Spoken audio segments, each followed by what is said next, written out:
Ça te gêne pas dans les films, les animaux qui mangent d'autres animaux? Par exemple, quand j'ai vu Spider-Man Spider-Verse et qu'il présente le personnage de Spider-Ham, donc Spider-Cochon, et bah il mange des hot dogs. Mais on lui dit de quoi c'est fait les hot dogs ou... Eh bien le studio a justement répondu à ça en disant que dans l'univers de Spider-Ham, les hot dogs sont faits à base de viande d'humain. Voilà, donc ça va, ça va. Mais plus tu te penches sur cette question, plus ça devient compliqué. Dans Kung Fu Panda, par exemple, ça lui arrive de manger des dumplings. Sauf que les dumplings, c'est fait de quoi en général?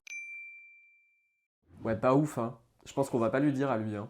Ou à eux d'ailleurs. Et tu as le même exemple dans Frères des ours ou dans Madagascar où ils mangent du poisson, mais en humanisant les animaux, on en fait un paradoxe parce que les animaux deviennent des cannibales. D'où aussi la question de la conscience, de l'âme, de la hiérarchie sociale presque. À partir de quand ou à partir de quel animal ça devient vraiment grave de le manger? Dans Le Roi Lion de Disney, ils sont tout contents de manger des insectes, sauf que le même studio a fait Mille et une pattes, vous montre des insectes avec une âme, une conscience, une personnalité. Donc on peut dire que ce qu'ils font là dans Le Roi Lion,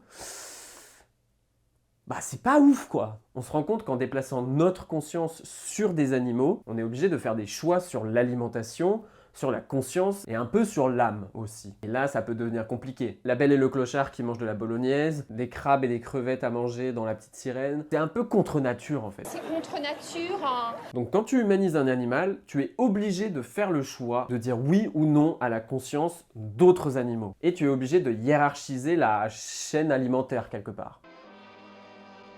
Si tu as d'autres exemples dans les films où les animaux mangent d'autres animaux, n'hésite pas à me le dire, je trouve que c'est quand même une question assez intéressante et assez étrange à laquelle j'ai malheureusement pas la réponse aujourd'hui. Peace.